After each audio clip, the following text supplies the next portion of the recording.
So I am super excited to have our latest Summit Press Publishers author, Dr. Bridget Cooper, who is the author of Unflappable: How Smart People Quit Overthinking, Ditch the Drama, and Thrive at Work. So welcome, Bridget. We're so happy to have you. Thank you, Anne. I'm super excited to be here and to share this conversation with you and celebrate Unflappable. I know, I'm so excited. So let me give everybody in the audience a little bit of backdrop about why. First of all, just to be like super transparent, Bridget and I are friends from way back when. And I've known Bridget throughout her book writing process. So Unflappable is Bridget's seventh book? Seventh book. Seventh book, right? So Bridget is a writing machine. So I've had my nose in Bridget's books over the years. And one of the reasons I was really excited to work with Bridget is Bridget, number one, is a really beautiful writer, like super, super clear, concise writer. And the other reason that I absolutely was over the moon to work with Bridget is for a prescriptive nonfiction book, which this is. And we're going to talk about what the book is about and who the book is for. For a prescriptive nonfiction book, the author's story, the expert positioning story, is something that's near and dear to my heart. And you have a gorgeous expert positioning story, both on the personal front and on the professional front. Because on the personal front, there's a reason you got into your area of expertise, and it makes absolute sense where people are be like, yeah, oh my God, I can see why she does what she does. And on the professional sense, you are no slacker. You have an amazing toolbox of skills, even beyond the credentials that follow, the initials that follow your name. Tell us why you wanted this book, what this book is for. Unflappable is how the book came to be was that I was actually doing a series of workshops for one of my clients. And I kept having people come up to me at the end of the workshop and say, hey, Dr. B, where do I find more information about this tool or that tool? Because it was so clear and so easy to remember. It shifted how I'm going to approach a problem. It's going to change how I work and live. I want to know more about it. I want to read up on it, have something to consult, and be able to share it with my colleagues and friends. And I'm standing there, and this happened over and over again because I did a series of these workshops. And I thought, okay, well, you could find these two tools in this book. You could find these three tools in that book. You could find these two tools in book 1, 2, 4, and 5. But I thought, I don't have one place to send them for all this stuff that I've just delivered. And so I had one of those duh moments, one of those in your business, in your life, when you're thinking, you're an idiot. Like, what have you been doing? Why are you doing it like this? And so on my drive home, the entire 2.5 hours, I'm kicking myself, I'm coming up with a plan, and I get home and I go into my toolbox, like of all my books, of my presentations, of all the things I've been working with clients on for the last 2 decades. And I had like 80 tools. I didn't know I had that many tools, but I had them and I've been teaching them and they've been benefiting people. And I thought they all need to go into one place, into one toolkit. So I need to be able to give people in this one stop shop all of the things that they need to be able to look at problems differently, to be able to approach conflict more effectively, to be able to dial down their stress, to be able to go in and out of conflict with a lot less fanfare and injury. And that's why I wanted to put together Unflappable. What do you do for a living? How do you make your living? And when people consider you an expert, they see you as an expert in what? So I call myself a cage rattler because I believe that we are all stuck in ways of thinking and approaching problems that are not serving us anymore. And we have the key to get out if we can just locate the lock. And I'm there to figure out where they put the key into which lock and help them find that. From a practical perspective, I do coaching and consulting with clients on an organizational and corporate level, as well as an individual level, to help them see problems differently, approach them differently, and have effective tools to be able to reach their goals and smooth out so many rough edges in their relationships and ways that they work. So whether it's strategic planning retreats, whether it's high-level conflict resolution, whether it's leadership assimilation or executive coaching, I come into the work with that toolkit. Yeah. So I always, throughout the years that you and I have known each other, both Walt and I have seen you as a conflict expert, that when an organization or partnership, business partnership, is facing massive conflict and they're about to bust open or dissolve the business or whatnot, you are the resource to come in and basically walk through and find solutions that satisfy everyone. But when I went through this book with you, I realized that there's much more than conflict resolution. It's effective communication. It's understanding your filters. It's understanding how to see other people and how you fit into an argument or how you create drama. And related to conflict, but one of the things that you were kind of keyed in on is that people are often asking you how to quit the overthinking. How does overthinking relate to conflict? Oh, so in so many ways. And I love that you have seen me in those spaces at that high level conflict, because that is my sweet spot in my business. I get brought in when things have gone completely sideways and they're trying to either rescue the business or get out of a certain business relationship or company problem. But I think when you think about overthinking, when you address overthinking, we tend to get into this, and I was just doing this at a conference I spoke at last week, that we rehearse these things in our heads. We tell these stories in our heads about who we are and who other people are, what the solution is, what the problem is. We create this story, and then we go and we either tell ourselves it over and over and over again, or we tell other people over and over and over again. And what that does is it creates this channel in our brain, this narrative that's operating, that then excludes any information that might change that story. So we stop seeing alternate perspectives. We stop seeing other solutions and opportunities at our own expense. And so what I do when I come in and I have a conversation with a leader, I'm coaching someone, or I'm working at some high level conflict thing or strategic planning, is I'm helping people to see more clearly where they've placed their own limitations on how they can solve a problem, how they can address an issue, how they can interact with people who have been problematic in the past.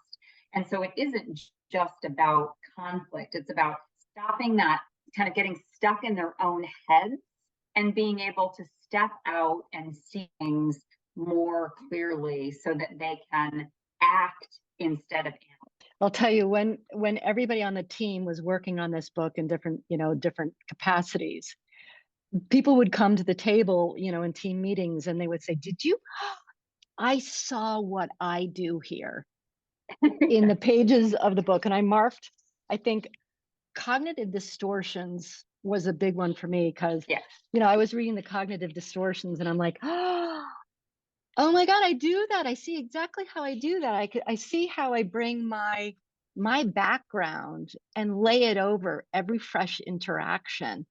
So that's what I saw in myself. But I think with Amy, the copy editor, was like, did you see this one? Do you think that's me? And I'm like, I don't know. Do you think it's you? So we were having this great discussion.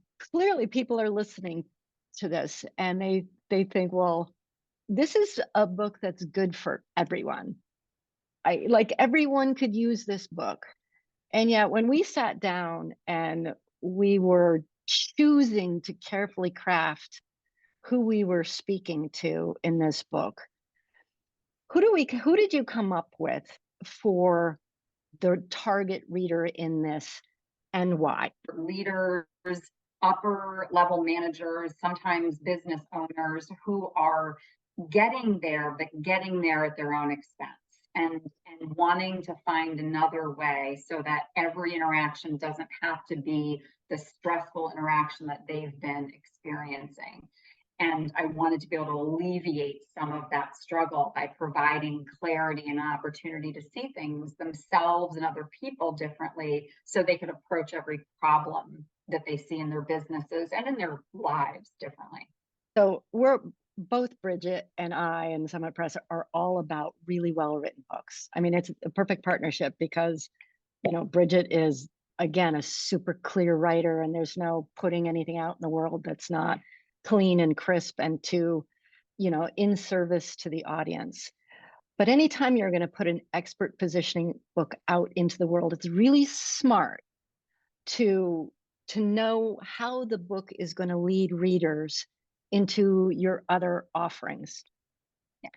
And we built in some really awesome bonus content. And I've got to commend you when I go over to your bonus page, which has all of these amazing resources that we just couldn't fit in the book, because the book, we don't want the book to be by 100-page book, but it's, number one, it's super in service. So if you're in Bridget's book, take a look at Bridget's bonus offerings.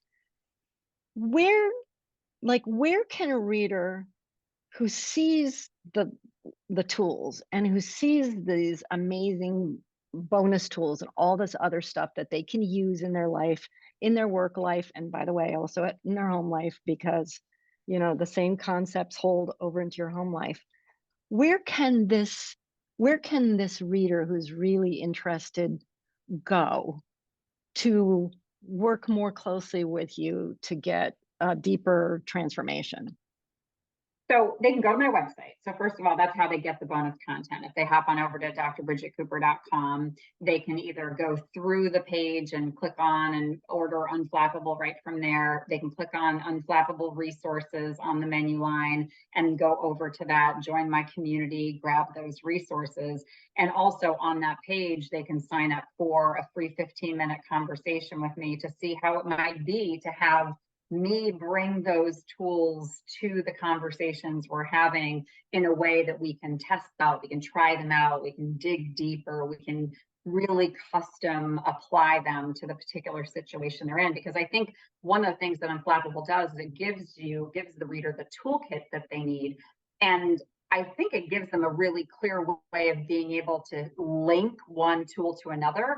But when they work with me, I know these tools inside and out. I've seen how they apply in so many different situations. And I might pull one from here and one from here and one from here, and together, like a beautiful recipe. You know all the ingredients and you can see all the ingredients, but working with me allows you to put all of those ingredients together to be able to apply them to that specific challenge that you're facing in your work or in your personal life.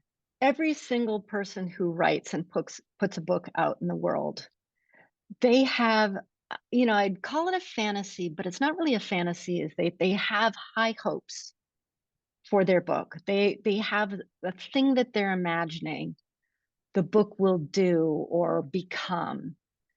If you could put words to what you'd like this book to become out in the world, what would you say? I would want it to be on every leader's go-to bookshelf and have the pages torn and tattered, bookmarked, folded over, that they go back to each time when they're having a problem and they flip through, or they go back to the index in the back that has all the tools in alphabetical order, so they can go right to that tool that they remembered using that time when it worked so well, and make sure they remembered all the elements of it and they really dug in and read it at another level. Because I want this to be a companion guide for the clients that I've had, the clients I will have, and the clients I may never meet, to be able to use these tools to make their lives and their work better, because then everybody benefits. I'll never work myself out of a job, but I'd like to go down trying. So you've self-published. You've self-published 6 books. And then the 7th book, you partner with Summit Press Publishers. What Yeah. is the benefit of partnering with Summit Press? What about the process made this book better in your mind? Yeah. So first of all, again, we did full disclosure. You and Walt are friends of mine. We met way back when, I want to say 11 or 12 years ago, it was right as I think I'd published my first book. And we were in kind of traveling in similar circles, wanting to do similar things, wanting to leave similar impact in the world. And I had watched as you had jettisoned authors into these spaces and places of clarity, of confidence, of quality work, that cover design, like all of the elements that as a small business owner and, self-publisher that I had attempted to do on my own, but trying to do it all kind of like in my little hovel of a house, trying to figure it all out on my own was not what I wanted to try for this, because I knew that, I jokingly call it my greatest hits. I didn't want my greatest hits to not be great. And I knew that elevating it and partnering, Walt from a strategic and a marketing perspective, and you from a writing and idea and organization perspective, was going to elevate this work where it needed to be. Like, I did not want to take any chances on this book because I wanted it to be the very best that it could be. One of the things that I loved working on is that you had the tools, but I think figuring out how we needed to frame it Yeah. so that people immediately understood the value of these tools, because it's like dad handing you a craftsman toolkit and saying, have at it. Yeah. It's like if you don't know what these things are for, it's so easy to dismiss it. So it's the setup. But I think your personal story combined with your massive credibility as a professional and a psychologist and somebody who understands brain science in and out and how people think and how to uncover all of those limiting beliefs, all the stuff in your toolkit. I think one of the things that make you unique, and not only make you unique, but make you somebody deeply compassionate, deeply non-judgmental of anybody who's got, for lack of a better expression, unhealthy reactions to people or emotions when it comes to conflict, because we're ashamed of that stuff, not being on the ball. But I think you coming from conflict makes you uniquely qualified to do what you do. Why do you think that's true? If you do. I was just interviewed on a podcast yesterday, the day before, and they asked me that question, right? Like, tell me about how your background set you up to do the work that you do. Growing up in a high conflict environment, one where, again, we talk about dysfunction. We all had dysfunction. I've jokingly said I was raised by wolves. I know you've said the same. Like we toss these, we bandy these terms around, but really what it was that in some ways I was pushed to grow up so much beyond my years so fast to be able to survive the environment. So the coping skills that I developed, the rescue mentality, the wanting to fix everything so that I would feel safe and comfortable and loved, that happened. So I got all this stuff, all these skills and tools and being able to navigate things and stay safe and really manage and manipulate at some level other people's stuff so that they would be okay and I would be okay. But on the other side, that left me with a whole bunch of huge deficits in terms of how I self-regulated, how I figured out what my stuff was, how I understood where I was supposed to be in healthy relationships, right? Because I was so busy trying to survive. And what I actually put this as one of my tools is that there's a difference between coping mechanisms and healing mechanisms. And I learned so many coping mechanisms that I'm so compassionate when other people are displaying that, because I know where those come from. But they don't often serve us in the long haul to really heal from the things that have injured us and be able to manage that differently. So it gives me a perspective of what works in the to what serves you in the long run, and the difference between those two things, and how you can move from one to another. Yeah. Just so you know, I am handing this book out. Thank you. Right and left, because it's so valuable. And I will come back to it. It's, you know, to raise your hand and admit you need help in dealing with conflict, or that your organization needs help. You know, that people want to always front and have it all together. And I think that there's nobody better to bring in than somebody who gets it, who understands what's involved, but who is not sitting there going, "Oh, you need to get your act together." When you have seen your own struggles and you've accepted them as part of the human condition, part of the professional condition that you learn by making mistakes, you're better suited to help other people. And that's what I try to model, and I try to communicate to the leaders that I'm working with, is that you don't do the people you're leading any favors by pretending to be perfect, by not showing them the process of how you went from here to there, how you went from struggling with conflict or using your voice or running effective meetings to where you are now, because then they don't see how the sausage is made, right? They just see the end result, or they saw the mess in the beginning. And I think that's really an important approach that Unflappable gives on every page. It's like, look, I know why you're doing this. I get why it's worked for you in the past. Knock it off. Here's another way. Stop tormenting yourself and other people and the whole experience. Try this. If you were crossing the street and you only had until the traffic light to communicate one big takeaway from your book, what would it be? The reason you can't solve the problems that plague you is because there's another way to see the problem. I love that.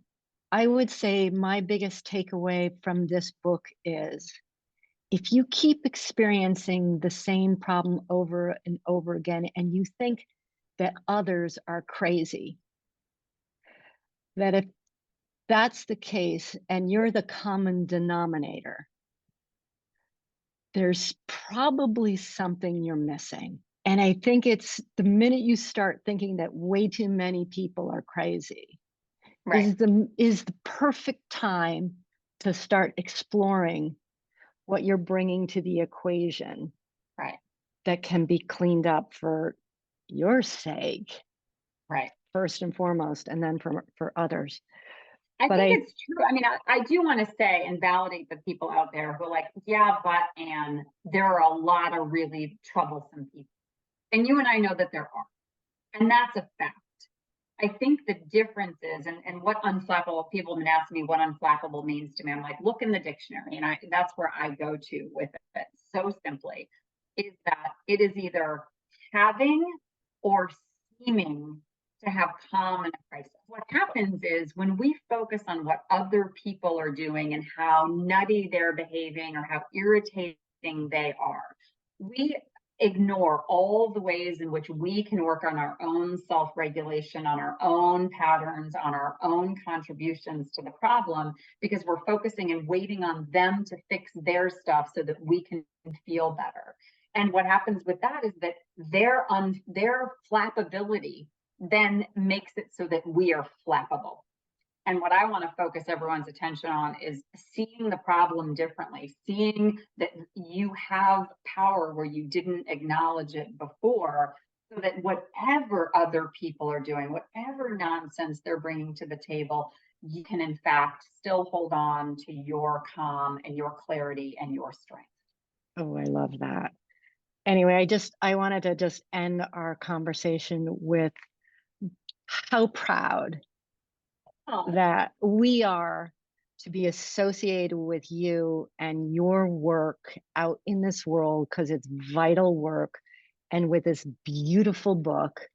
And we're out there showing it around because that's what we want associated with this publishing house. And we are like so grateful and so honored to have you in this house. And yeah, you're going to want to buy and read this book and use it again and again. So thank you, thank you, Thank you. thank you for Thank you. trusting us and for allowing us to do for your work what we hope we did. Yeah. And yeah, we're really proud of you. Thank you.